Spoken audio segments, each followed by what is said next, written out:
This is the Ink, Pray, Love podcast. We talk all things health, wealth, and community connection. Let's go.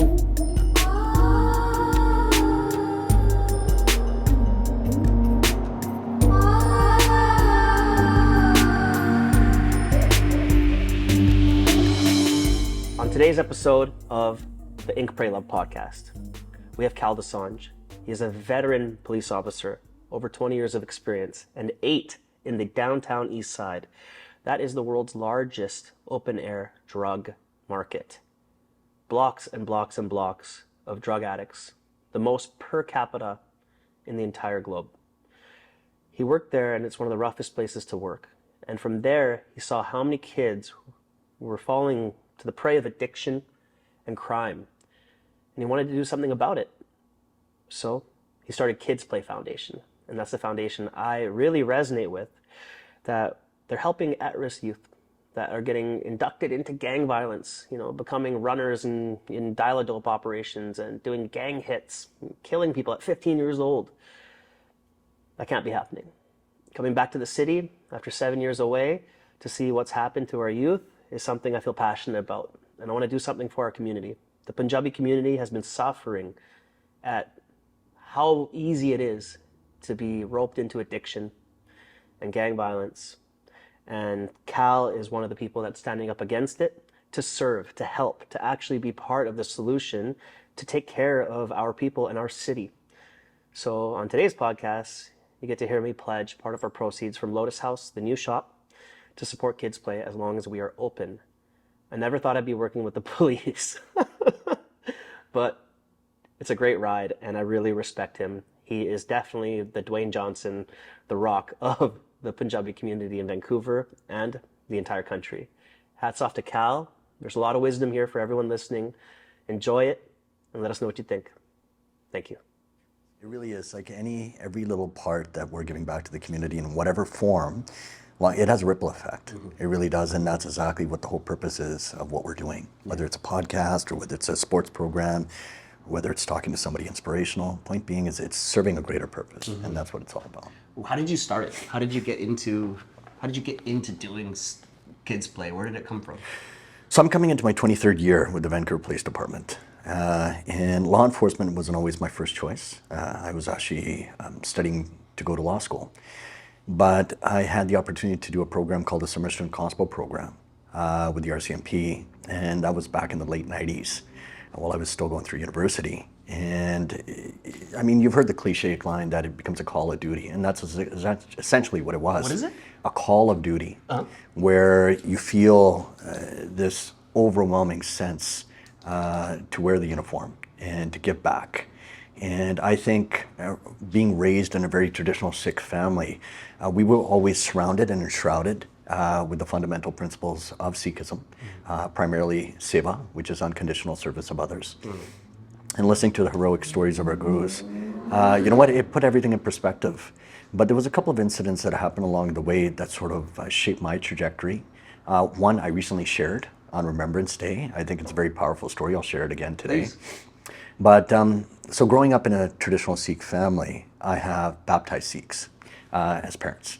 And so they essentially encouraged me to also pursue Sikhi. And so I essentially donned on the overt form of Sikhism, namely a beard and a turban. And so I was a Sikh in that respect. I wasn't baptized yet, but I was gradually working my way towards that because I felt I needed to be ready and internalize those principles as well. I did baptism in Sikhism. There's so much I don't know. That's why I'm studying it now. But. Yeah, and so it's Amrit Shak. Yeah. Right, okay, which yes, is the baptism. Okay. And so in that respect, it's just you have to be prepared for that. You can't just jump in head first. Mm-hmm. It's a spiritual journey, but in the same vein, you have to demonstrate a remarkable level of respect for the customs, traditions, the rituals, so to speak. And so in that respect, I had put on the turban beard gradually, going through the prayer rituals and so on and so forth. But I remember I was volunteering at the North Delta Community Policing Center. Once again, late 90s. And we had a volunteer appreciation banquet dinner. And so I was at the dinner, the podium speeches were done, and dessert was now being served after dinner. And the colleague sitting at my table said, hey, listen, we're going to go get dessert. Would you like some? I didn't want any. And I said, no, you guys go ahead. And so I was sitting alone at the table. Through the entire night, this elderly white gentleman had been staring specifically at me in my direction. And it was very awkward, very uncomfortable. And I just thought, you know what, being Sikh in the overt form, having the turban and beard, I had been targeted on multiple occasions. You had a turban and beard at this time? At this time, yeah. Oh, wow, okay. Yeah. Backstory, And origin so- stories. Right, and so I had been targeted multiple times with racial slurs, and you know what, it was just, it was a lack of understanding. It was a lot of ignorance, what it was, growing up in the late 80s and 90s. And so in that respect, I was used to it. I know it doesn't sound like the right thing to say, but you become desensitized to it. Yeah. You do. Yeah. And you sort of ignore it and you move on. So this guy had been staring at me all night. And once again, it was becoming exceptionally uncomfortable.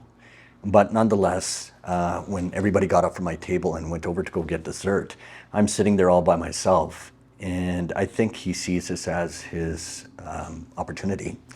And he gets up with his cane and he walks over to my table, grabbing onto chairs along the way, gradually, because he's elderly, can barely move, made his way to my table somehow and sits down right beside me.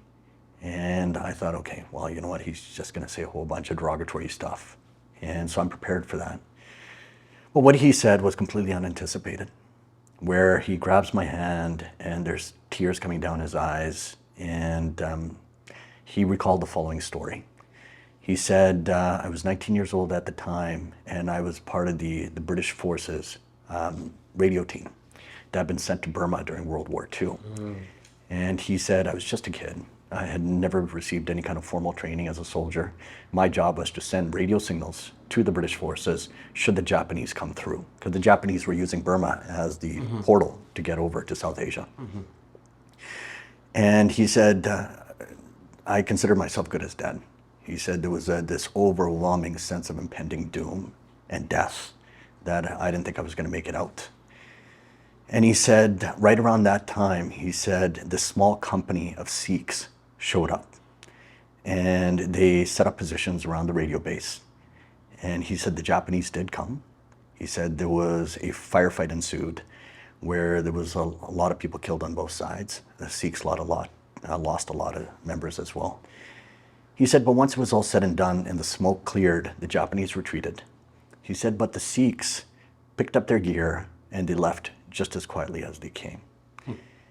And it's what he said next that just, you know what, it had such an impact on me. And it's hard not to get emotional when I recall it. He looks at me in the eyes and he said, I didn't get a chance to thank him then. He goes, but I want to thank you now. He said that, wiped his tears, squeezed my hand, asked me to help him up, and he walked away. But I'll tell you, that changed my complete path in life, because after that, to be bestowed with keeping that legacy alive, right? I understood my responsibility. And it was a very heavy burden to wear, because he's saying this to a young kid. Like I was 19, 20 at the time. He's saying this to me as in, you know what, it's just now you carry on that torch, right? You hold on to that hope, that legacy, right? And you carry on those principles and keep them alive, right? Those traditions. And so I understood, like I said, I understood my responsibility. And it was just a culmination of a series of events that eventually led me into policing. And when I did get into policing, I was exceptionally naive. I have no issue saying that, because to me, I grew up in a very insulated world where I'd never been exposed to the seedy underbellies of crime, drugs, gangs, substance abuse, mental health issues, domestic violence. I never saw any of that. Where'd you grow up? In Delta. Okay. Yeah. Right? But being born here with immigrant parents, though, it's just like they were always about higher education and sports. I mean, they never really exposed me to any of that. And neither should they. No child should be exposed to any of that. But in the same vein, that's the world you're going into in policing, right? And in order to survive, you got to catch on quick, right? It's sink or swim. Yeah. And so getting in, I had to learn fast. It was virtually the metaphorical equivalent of drinking through a fire hose, where like it was overwhelming and there was so much coming at me. Like I was just growing as a person leaps and bounds because you're forced to, right? You got to think on your feet. You got to be street smart. There's so many things that need to come into play to be a good cop on the streets. And so it was just learning and growing and transforming and evolving where the years passed on. But still, a lot of my thinking was very one-dimensional.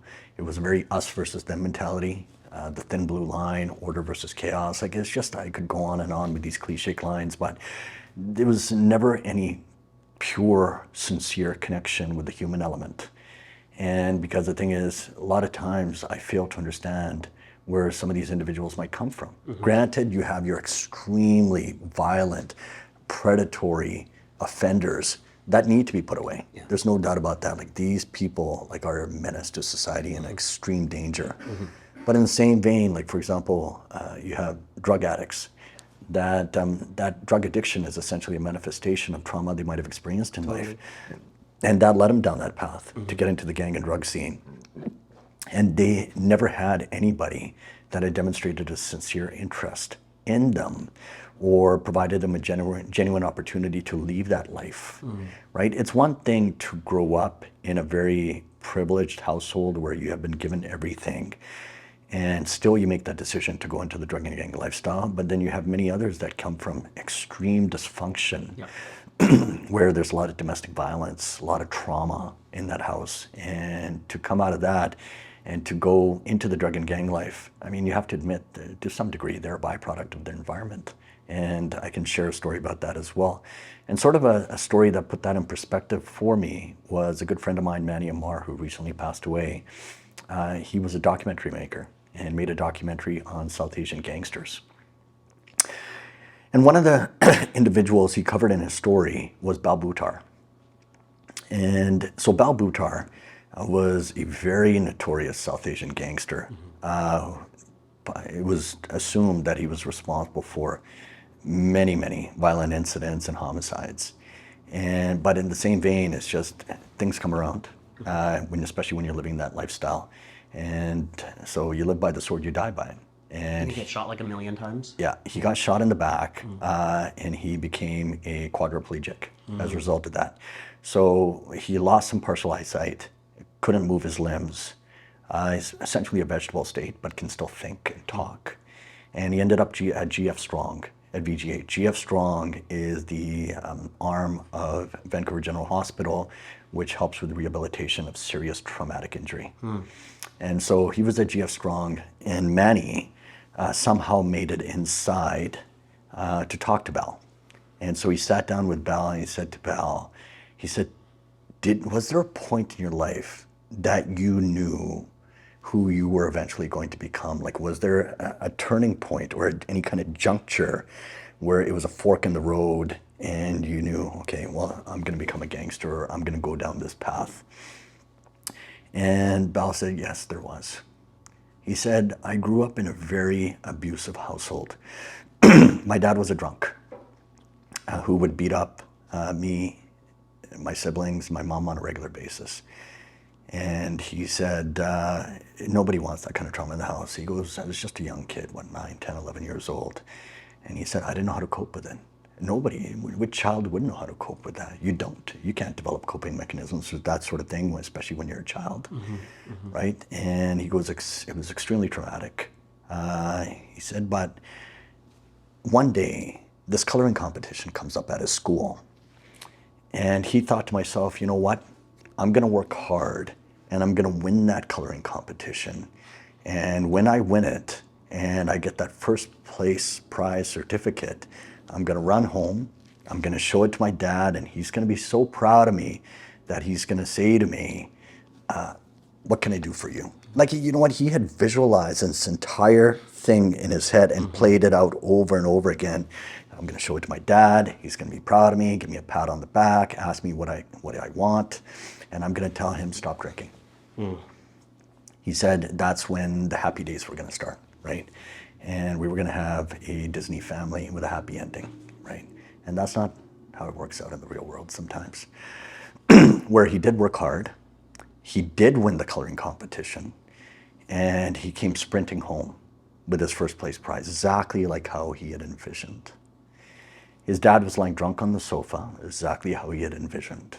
And he wakes up his dad, shaking him awake, and says, hey, look, you know what? I won first place prize for my art competition, right? And I want to give this to you. Handed his dad the certificate. It's hard not to get emotional when I talk about the story. His dad gets up, takes the certificate, and tears it up into 8 pieces and throws it back in his face. And he goes, and no child of mine is going to become an artist. Wow. And he says to many, he goes, that's when I knew who I was going to become. He goes, the very next day I stole my first thing, and he goes, it never stopped after that. And it just picked up a lot of inertia, momentum. One thing led to the next, and here I am today. Ouch. Right? Yeah. And so sometimes the circumstances in a person's home are so tremendously devastating that they have a significant impact on the child that's growing up in that environment. And so that didn't dawn on me right away when I was working as a beat patrol officer, because I spent almost close to, you got to understand, 14, 15 years in an operational capacity as a patrol officer. The majority of that time spent in the downtown Eastside. Yeah. And I would see a steady stream of kids entering the open air drug market where these kids were using and selling. And when I say kids, like 14, 15, 16. And I'd be arresting these kids and I'd be sending them to jail. And these kids would get pushed through the criminal justice system with charges. They would get convicted, sentenced. Then they get sent to YDC, which is a youth detention center, where they would become more even hardened criminals, only to come back out on the street as these vicious criminals to re-engage in this perpetual cycle of violence. Once again, we'd arrest them. Once again, we'd charge them. Once again, we send them to jail. Over and over again, we played the same game. And at some point in time, it dawns on you that you have to accept that you're not part of the solution, that you're actually a part of the problem. Like, at which point in time does a reasonable human being say, time out, stop?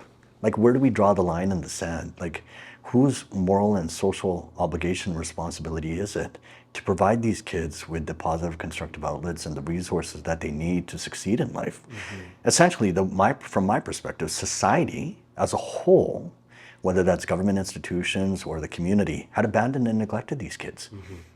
Where we were quick to point a finger. We had the audacity to point a finger at these kids and saying, well, you know what, you did the crime, now you do the time, and you're gonna have to suffer the consequences for yourself. These same people pointing the fingers, like, did they ever step back and ask, like, what led this child in that direction in the first place? What can we do to provide this child with the positive constructive outlets and the support systems and the care and the love that they need to succeed?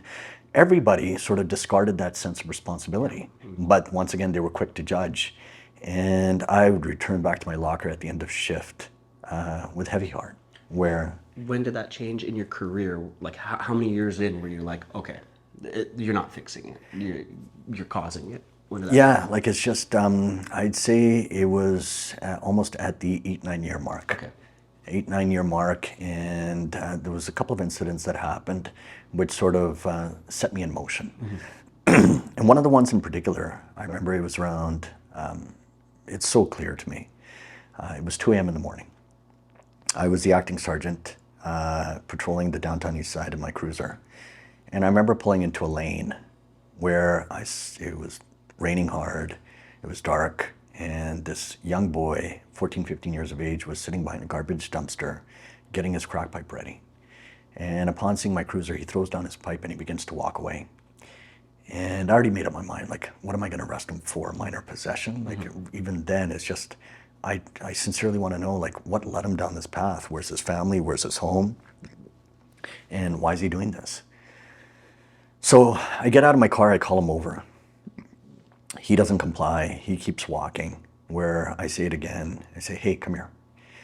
And this time he turns around, he comes up to me, puts his wrist in front of me like that and says, if you're gonna throw on the cuffs, do it now.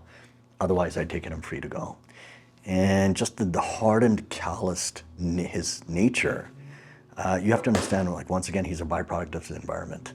Can you really blame him for that? And I look at him and I say, hey, look, man, I really want to know, like, what are you doing down here? Where's your family? Where's your home? He thought about it for a second. And then he, instead of answering my questions, he posed the following question to me. He said, you tell me. He said, if your mom left you when you were young and you have no idea who she is or where she is, and your dad's lying drunk on the sofa right now and has no idea where you are, and your brother's sitting in jail for dealing drugs and there's nobody else at home, he said, where would you be? He was right. Where would I be? Yeah. Right? If I was in his shoes and I came out of that kind of environment, am I truly that egotistical to think that my circumstances would be any different? Absolutely not. No. I'd be in the exact same boat, exact same shoes, exact same lane, probably doing the exact same thing. Yep. Right? So I think that's you have this sense of awareness then as you develop as a person, this higher level of conscious where, you know what, we have to appreciate somebody else's set of circumstances, sure. Right? And if we can help out in any respect, we should. This is a reason why I really love Kids Play. Like I really am excited to help and volunteer my time and the resources from Lotus House. Was I get it. You know, I don't know how much you know about my past, but I was a drug-addicted drug dealer before I left Vancouver, and I moved to Bali to straighten myself out and go deep into personal development, and I had to become my own role model. I had to become, and I had mentors, you know, getting through that, but I had to then nurture my inner child because, yeah, I definitely know I was trying to soothe emotional pain that I didn't have the ability to. I didn't have the tools at that younger age to then grow up. And I was just wanting validation. I wanted money. I wanted power. I wanted to be a somebody because I grew up bullied. I didn't feel like one. You know, I had issues at home. I wasn't feeling whole and safe and nurtured in the way that I wanted it. And then I had to realize I had to do it for myself. But at that age, you don't have the skills.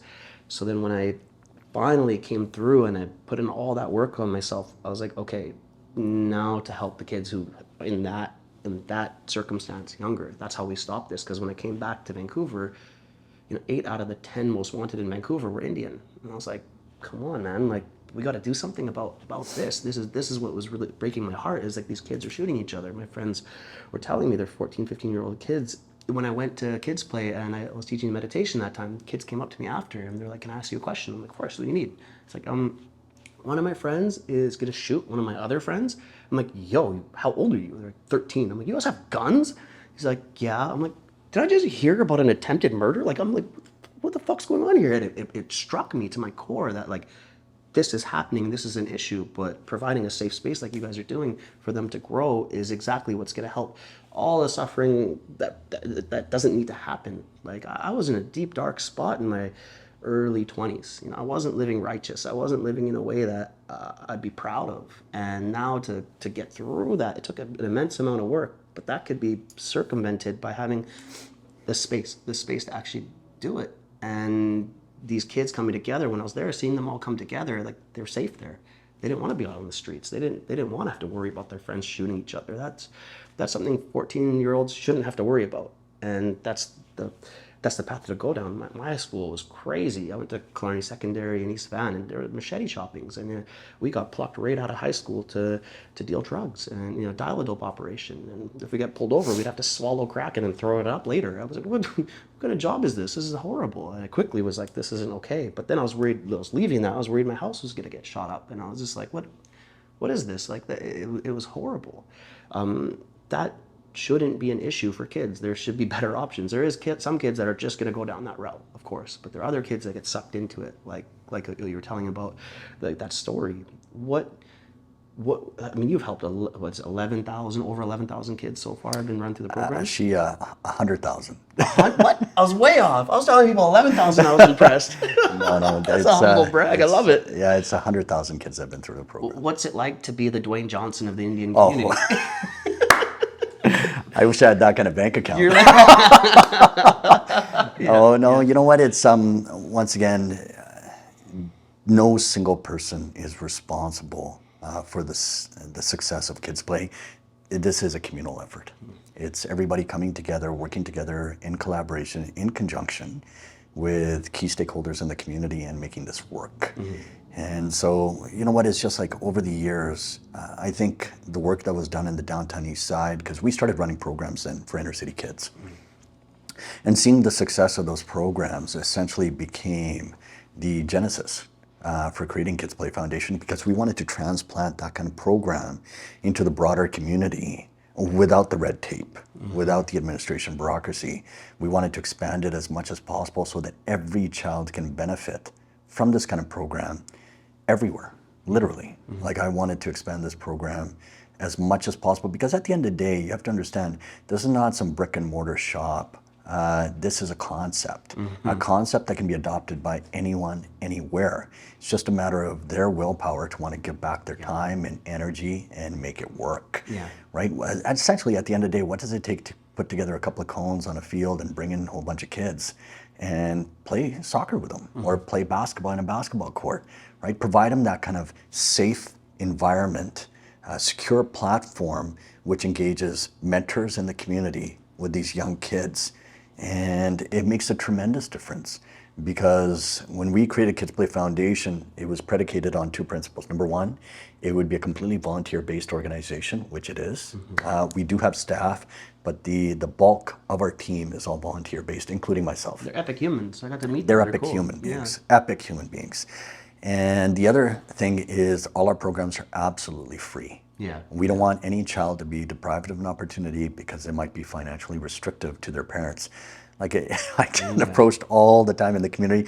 They're like, so free? It's like, yeah, free. How much is the free? Yeah, how much is the free, right? It's just like, do we have to pay this registration fee or do we have to do that? It's like, no, it's free, right? So, and that blows their mind. They're like, how is it that you're able to provide so much to these kids absolutely free of cost? Because every cent that literally comes in goes right back into the community. I love it. How do you have the energy to take all that on? Plus, you're still an active police officer, right?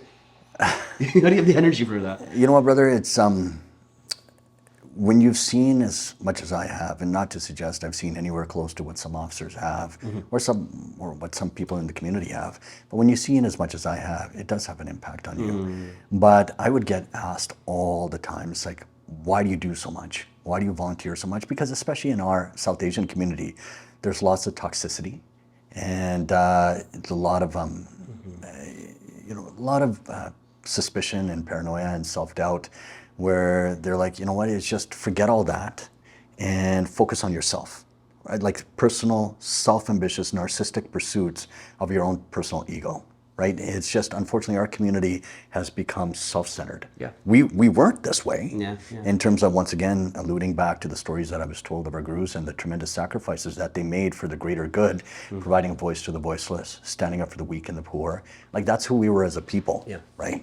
But we've shifted away from that. It's gone from more of the village raises the child mentality, where we're all in it together, to, hey, what can I do for me? That's for my convenience, to my benefit.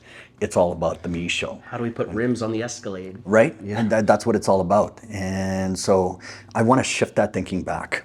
I want to turn that dial back and take it to where, hey, it does take a village to raise a child. If it's your child and they're involved in drugs and gangs, that's our community. And we're all going to work together to help that child out. But once again, I get asked all the time, they're like, why do you do so much? Why do you volunteer so much? And a lot of this, it almost seems like hypercritical at some points in time. It's just like, you know what, just do your overtime shifts. Like, seriously, focus on yourself, because these kids that get into the drugs and gangs, it's not your problem, right? You're not some kind of messiah or savior. It's their parents' problem. If the kids die, they die. Like, that's the kind of hard, calloused, toxic attitude we've adopted. Until it's their kids. Until it's their kids, right? And I can give you countless examples of that. But you know what, over time, it just wears you down. And I eventually spoke to a mentor of mine, like, I'm hearing this all the time, like from family, friends, our community, like people that I know, right? And then he shared the following story with me, which sort of put it all in perspective. He said there was a little boy walking on a beach, and the tide had receded quickly, and the boy would pick up one starfish at a time and put it back into the ocean. Because the tide had receded, there was thousands of starfish that were dying. So he would pick up one at a time and he'd put it back into the ocean. And he said walking in the opposite direction was an elderly gentleman that looked at the boy and shook his head, and thinking, like, what does he think he's going to accomplish here, right? There's thousands of them. So as he approached the boy, he sort of took the boy by the shoulder and said, look around you. Like, there's 1,000 starfish that are dying, and you, in your silliness, are picking up one starfish at a time and putting them back into the ocean. How many are you going to save? What difference does it make? And it was in response, the boy picked up the starfish, put it back in the ocean. He said, ask that starfish what difference it makes. So that story actually is from a short essay that was written by an American anthropologist, Lorian. And the name of the short essay was Unexpected Universe. And in our world, we live in a universe where we live with status quo, where we have put parameters on ourselves. We've accepted social norms, meaning that things will always be as they have been. We cannot make a difference here. So we have added certainty to our universe. Instead of unexpected, we made it expected. It's like, as long as we operate within these box, within that box, within these boundaries, we're fine, because it's all about our comfort, right? It's when you start accepting and embracing that this universe is unexpected, and you have to embrace that, and you have to embrace uncertainty, and you have to smash down that box, remove those walls, and you can make that difference, right? And that's when that higher awareness starts coming in, where over the years I began to embrace and accept that you know what, we are capable of making that change. Things don't always have to be as they have been, where we can start making that change. Sometimes it's just a matter of planting a seed. You might not see the results right away. And a perfect example of that is Stan Price. Is what? Stan Price. Stan was a very high level drug dealer, leader of the Red Alert, which is one of the most violent native gangs in North America. And he operated in the downtown Eastside. Me and Stan had it out for one another. We would always get into it. And because I'd be always arresting his guys and sending him off to jail. And he wasn't very happy about that. But one day I just had enough, and I went up to him. I'm like, hey man, like, look, I know you got kids. God forbid your kids ever get hooked on the same shit that you're selling to these other kids on the street. Then you're gonna know the pain of a parent. Then you're gonna know what it's all about. You know what, in his typical standard fashion, he told me to F off, right? I mean, which was expected. Yeah. But guess what? That planted a seed. It planted a seed where almost 5 years later, he finds my phone number and he calls me. And he said, it's Stan Price. You probably may or may not remember me, but you know what? You were right, and I need your help. And so I met with him for coffee in Burnaby, actually, as a matter of fact. Sat down with him, and he relayed to me that it was true, that his kids did end up getting hooked on the same drugs that he was selling. They became addicted. They overdosed on multiple occasions, and specifically his son. And he said, I've had enough. He said, your words rang true with me, and they resounded. And I want to change my life now. Awesome. I want to be a better human being, right? Are we doing the removal on him, the tattoo removal?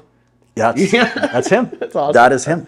We're going to be doing, side note everybody, we're going to be doing tattoo removal for people leaving gang life for free. If it's on their face, neck, and hands, Lotus will also be doing it for free.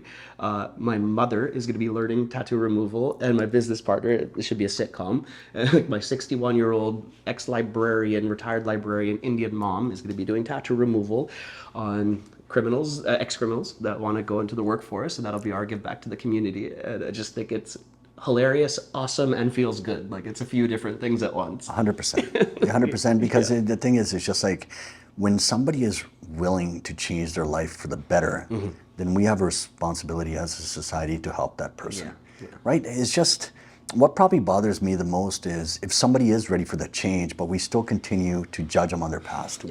That's not deserving, right? And personally, I think that is morally wrong. I think it's really interesting, like, and a lot of people beat themselves up about it, like, I was this thing, but I think it gives you a lot of power to get through that and then recover. Like, my accident, I broke both my legs, my pelvis, my elbow, tore my Achilles, ruptured my bladder, it was a bad accident. But getting through that now, relatively where I'm at in my recovery, but I feel stronger than ever. I feel wiser than ever, because I went through such deep suffering and such deep pain to then be where I'm at now. I appreciate life more. So a lot of these people that went through it, that were deep in addiction, like I was deep in addiction, but now that I got through it, I'm like, oh, I actually know what I'm made out of.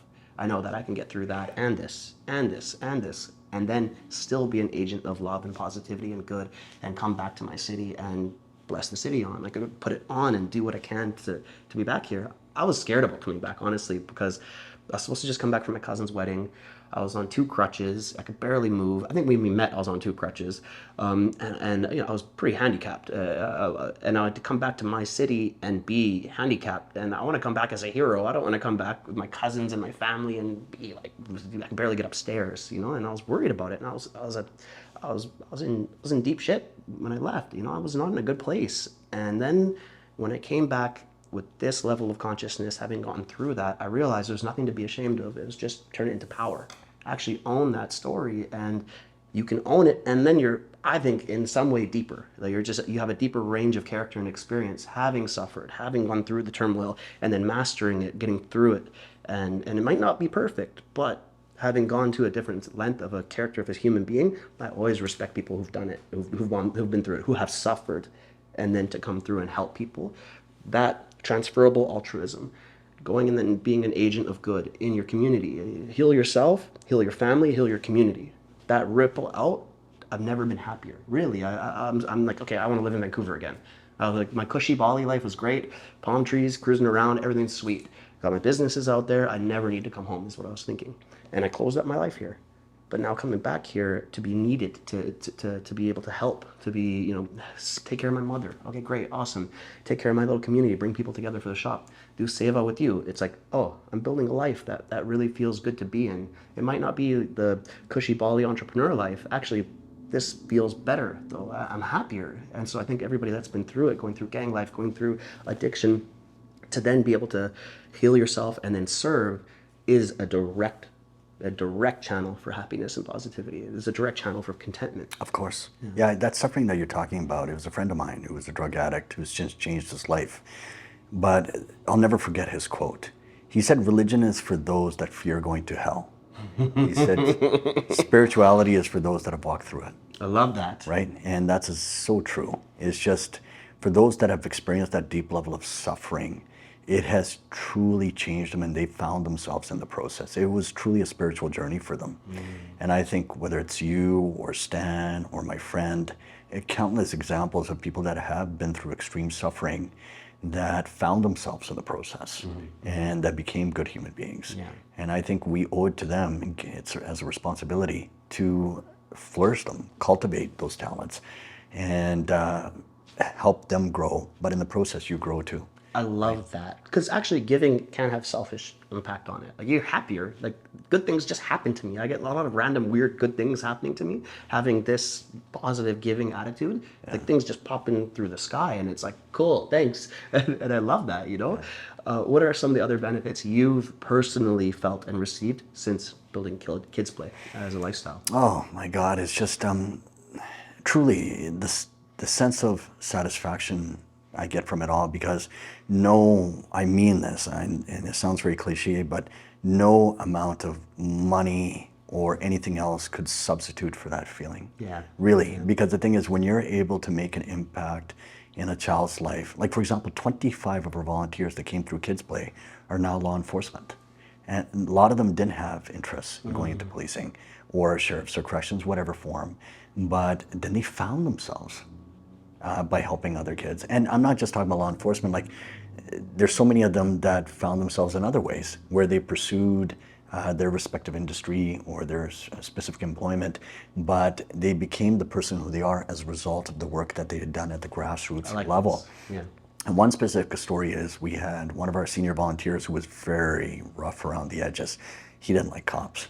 He even said that straight to my face. I used to be one of those guys too. So yeah, he said that straight to my face, and I respected that. He goes, I don't like cops, but for some reason I trust you, and I want to get back to the community. I'm like, Kids Play is yours just as much as it is mine. I love it. It belongs to everybody. Sure. Like, why am I going to prevent that opportunity, deprive you of that opportunity? Here you go. I was like worried when I was gonna first meet you, because I was like, there was a large portion of my life where I was like, yo, fuck the police, and I was like, that's it was deep, because all your friends say the same thing, so it's deeply ingrained in you. And then my attitude was like, guys who become cops or just bullied in high school want a gun so they can like oppress people, and that's what I was like. It was deep in my head. And then when I went through my whole journey around it, and I met actually awesome police officers, I have family members who are, and they want to serve, they want to help the community. That energy of it, I mean, like not all police are great, not all doctors are great, not all people are great, that's just peopling. But the ones who come into it, that like went through kids play and they want to serve and protect the community and help the community and then go to serve it. I think that's amazing. I think those Well, speaking to that very point, I told them, I said, if your whole purpose for being here so is someday you can get into a job or put on a uniform, then you're in the wrong place. I'm saying this should be a part of your identity, right? It should come from a very sincere and genuine place that I truly want to give back and make a difference in the community. Because at the end of the day, if you put on a uniform and you're serving, it's a form of service. Don't forget that, right? And I said, my only ask, if I help you get to that level someday, is that I don't want anything in return except one thing, and that is to continue giving back unconditionally and pay forward. Help somebody else succeed, help them grow, right? And be a good mentor. And so all of them have kept their promise. That's cool. And so that's, I mean, what was important to me is that watching these guys, watching not only our volunteers, but the kids that come through our program grow as people, because a lot of them ended up becoming mentors in our program that we used to help in our programs, right? Yeah. And that was very cool to see. But like I said, this one kid, very rough around the edges, didn't like cops, eventually started volunteering with us. Over the years, I saw his level of commitment, so we handed him a mentorship program at an elementary school. And so I said, you know what, you're responsible for this elementary school, running the mentorship program there on a weekly basis.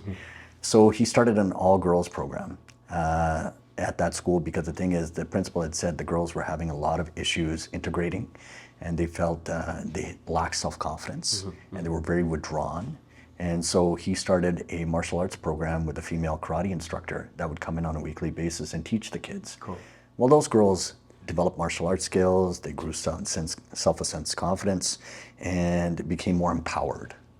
But I remember seeing him kneeling beside a girl one day, a little girl who was crying for some reason. And there were big streams of tears coming down her face. And he kneeled down beside her and he said something to her that consoled her, obviously, because by the time he was done, she was laughing and she got up and she was playing again. And I asked him, I said, when he was done and he came back, I said, what did you say to her and what was that all about? He goes, that's not what's important. He goes, what's important is how these kids have changed my life. And that's where I knew, like, this guy had grown, right? Like, he had grown as a person. And I have seen that example over and over and over again. And this is essentially what I wanted at the end of the day, was these individuals to grow. Grow as people, become the leaders in the community, become good mentors, where they can take that torch and carry on that legacy. I love it. Sort of similar to that torch that was handed to me when that elderly gentleman thanked me. I love that. Right, all those years back. So it all comes full circle. Yeah, it really does. It really does. Well, there's some amazing saying I love, that life is full of students and teachers, and in many times we will be both. We'll be both. Yeah, we gotta Always. heal and then heal others, and then we'll learn more. There's levels to this, you know. So it's like we will. It learn never these ends. things. Yeah. And that's when I saw you. I think I ran into your Instagram somewhere, and I was like, "Yo, this guy looks cool." I was just like, "He's fucking jacked." Like, I want to. He's like the Rock. He's like the Rock of the. It's the hot water. It's the hot water. I asked him if he wanted a coffee. It's like hot water. I tried to make it. It was the thing that foams the milk for your thing. It's like, this isn't a kettle. How do I do this? And when I first met you, I was a bit nervous. So I'm like, damn, he's a big dude. Like, he's jacked, and like he's a police officer. I'm going into the VPD headquarters. I've never been in here for a good reason before. I'm going to come in here, and I'm okay. Don't say anything stupid. I'm nervous. Kal has these big, powerful eyes. He's intimidating. I'm like, okay. Just be cool, man. Just be cool. To go into that, and then I realized, okay, it's amazing. And you know, I was trying to, I saw your Instagram, and I was like, I saw that you're doing. I really respected the impact you're making. I was like, that service, to be able to. I respect the organizational skills. Just to actually do something that big takes power and energy and mind power. I'm like, okay, I like that. I like when people just do something, they're just good at what they do. But if you're doing something that is helping that many people, I respect it. I'm like, okay, how do I become Kal's friend? And I'm like looking, and I'm like, who knows Kal that I know? And then my cousin's best friends with Prab. Yeah. And I'm like, oh, great, okay, I want to. Then the other thing with people who want to link with people, go and offer something. I'm like, yeah, I want to give my time and energy to kids play. I want to suss it out, because that was the best thing I did with my first business in Bali, the first conscious arts tattoo shop, my first little baby shop, small one. I had the idea in a meditation retreat, and it was like, oh, if you start a business and have a give back to it, it'll be worth it. Because I did enough things for money that didn't give anything to anybody. It didn't make me any happier. There's only a certain amount of Gucci belts you can buy, and you're like, fuck it. And it doesn't matter. And so I was like, okay, if I give in this way, it'll just be cool. And I had that full body tingle in the meditation retreat. It was like, that's a yes. Okay, That's a yes, yeah. go do it. And I built that. We funded a school for mentally disabled Balinese kids in our little neighborhood. So it was like, oh, that was super fun to do. Okay, I want to move back to Vancouver. This business just fell into my lap. The Lotus House that we're building. Sure. Like, we need a foundation. We need somebody that we're gonna that's already stable, that's doing their thing, that's like credible, that is what's up. And the signs in the universe were just pushing me that way. I started seeing, okay, it just came up on my phone. It was like top 10 most wanted criminals in Vancouver. They're all like brown names. I'm like, oh, come on, man, like that sucks. Okay. And then I was in Whistler when I first got back, and I borrowed my friend's car. He gave me his X6M, a white Beamer, and I was in Whistler, and I was leaving. And just when I left, my phone started blowing up. I was in Squamish. They're like, yo, are you okay? Are you okay? Are you good? And I'm like, what? They're like, there's a gang shooting. And I was in the same car, same place an hour before. And I was like, oh, wow, 2 brown guys. They get clipped there. I'm like, oh, no. Like, wow. No, I'm good, guys. I'm buying Legos for my nephew. Like, I'm totally not. No one's going to shoot me. Like, I'm not at all involved in anything like that. They're like, okay, good. And I was like, wow, man, that's pretty scary. Wow, okay. And then you came into my field. And I'm like, if I can help my community in this way, like, that'll be cool. It'll feel good. That's going to be worth it, you know? And I'm like, okay, go and do that. And then I manifested this. I'm like, this is awesome. Because if you come with an open heart and you're giving, but you put in that effort, that consistency, that a lot of people want to give, but they don't put in that. But I'm very stubborn. If I want something, I'm just going to I'm going to train to go do it. I'm going to get it done. And then to see it come through, it's so fulfilling. And I had that moment today while I was driving to the Gurdwara, and I was like, I could cry right now. I was really feeling so like just like this feeling. And back in the drug game, like, there's nothing that makes you feel that good. Like, there's nothing that wells you up. You get desensitized to so much.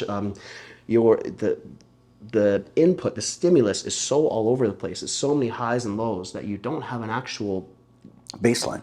Yes. Yeah, Stan said the exact same thing to me. He said, you know what, the money was unbelievable. Mm-hmm. He goes, it was flowing in every week. He goes, I was living like a king.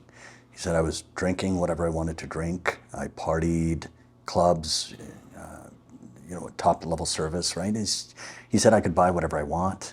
And he said, but just what you said right now, he goes, there was never a sense of contentment. Mm-hmm. He goes, I might not have that much today. He goes, but I've never felt so full. Mm-hmm. My heart has never felt so full. Mm-hmm. He goes, I am the happiest I've ever been right now, that I know I'm making a difference in people's lives, and that gives me a sense of fulfillment and contentment that I won't find anywhere else. Yeah. And he said, I just wish others could feel this. Yeah. And they are, because a lot of the guys he was with in the downtown Eastside, or that he had affiliations with, they're now reaching out to him. They're saying, we've seen what you've done. We're done with this life too. And we want to move on, and we want to grow. We want to feel that sense of fulfillment and contentment and comfort that you are, right? And we're ready to leave this. Yeah. And so they're reaching out to him for help. I love this. And so having said that, his actions have inspired others to change their lives. Because once again, it's like that unexpected universe. You don't always have to be like that. You don't always have to live within that box. Like, you can break that cycle. Absolutely. You can step out of it. You can change your life for the better. I mean, if it's all about monetary wealth and gain for somebody, it's a very shallow life.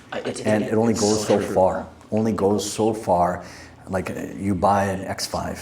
What's next? A Maserati. Yeah. Okay, now after that, a Lamborghini. Okay, well, at some point in time, at some point in time, all that is going to come to an end. Yeah. So, I mean, you're going to have to accept that buying stuff or fulfilling my needs of wealth, it only goes so far. I was exactly in that exact place. I was driving up, I remember it clearly, 2014, it was Year of the Dragon again, so I had all this power under the dragon. I was like, oh, it's my year, and I'm like full-on drug dealer. I'm driving out of my apartment in downtown in Yaletown, and I finally got a white Benz. I'm like, ooh, inside fish sticks, outside tartar sauce. It was white outside, creamy leather, and I'm driving up the underground, and I just remember being so intensely depressed. Like, the sadness was crippling. I could barely press the gas pedal. I was so upset. I just felt horrible. I couldn't spend a waking moment sober. I was just like what is my life? Like what is my life? I have to worry about getting robbed. There's guns and drugs and all this stuff. It just sucks. Like it's not. I'm not happy at all. And then you fast forward, and it's 12 years later, and you're like, wow, or 8 years later, you're like, wow, wait a minute.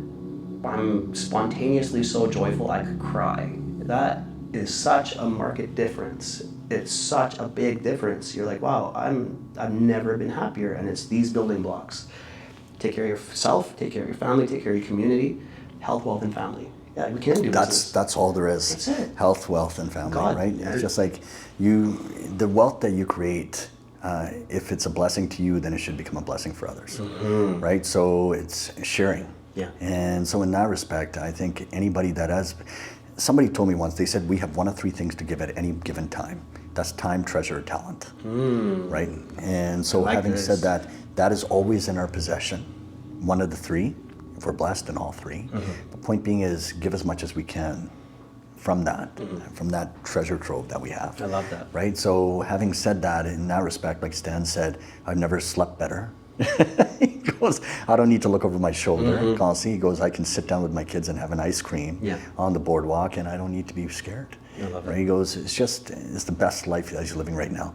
And there is so many drug and gang educators that are in our program that feel the exact same way.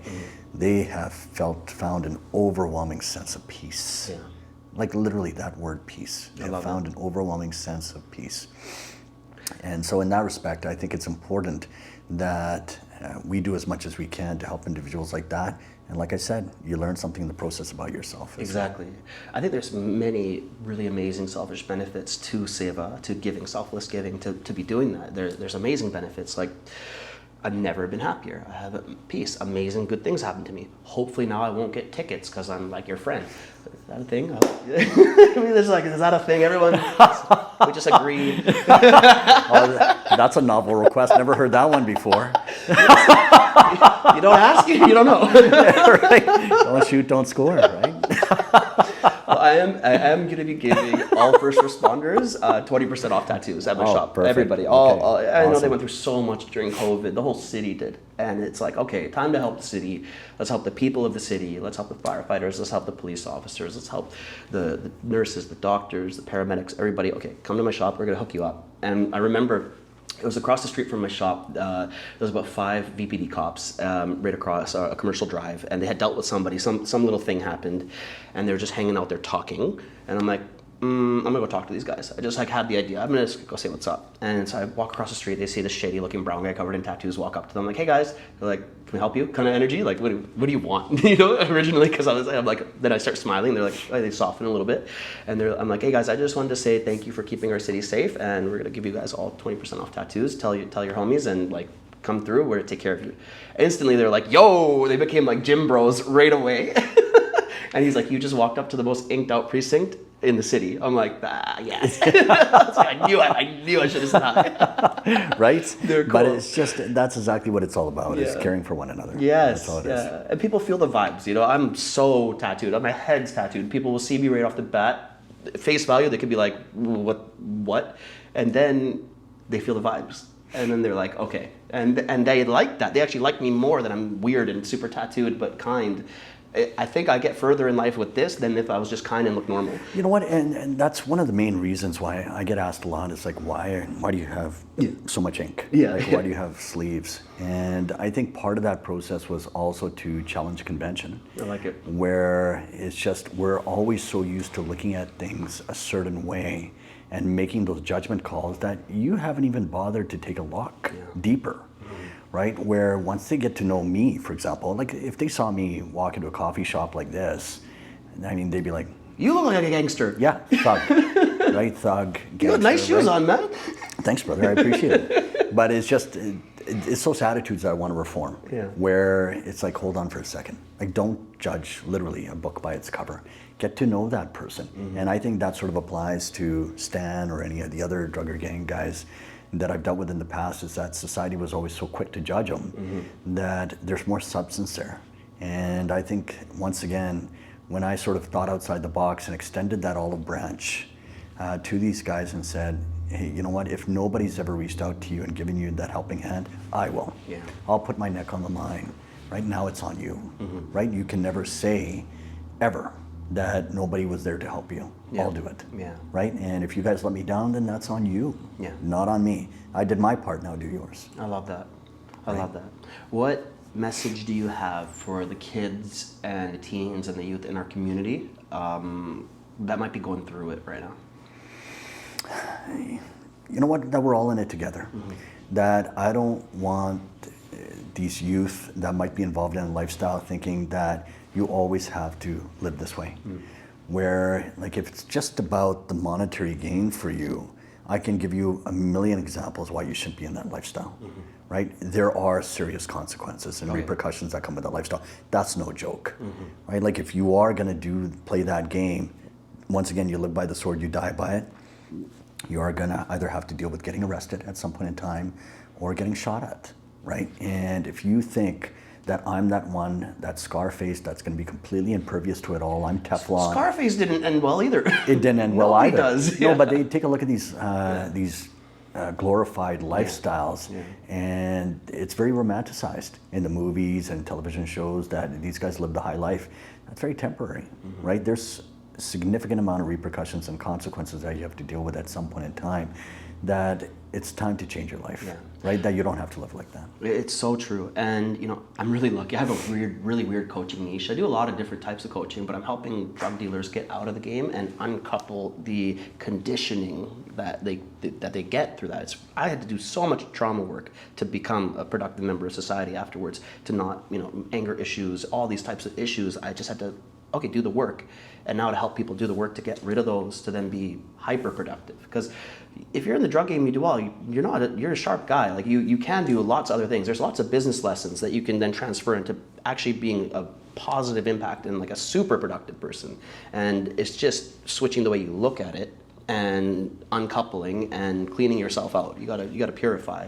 And then you're able to actually be a force of positivity, which is way better than being a force of negativity. You feel so much prouder of yourself. And so many of the guys that I coach and get out, they have low self-worth issues. They're like, I can't do anything else. I don't know if I'd make it. I don't think I can do these things. They don't see, but then they see it's possible. They're like, okay, they can finally be proud of themselves. They can make their family proud finally.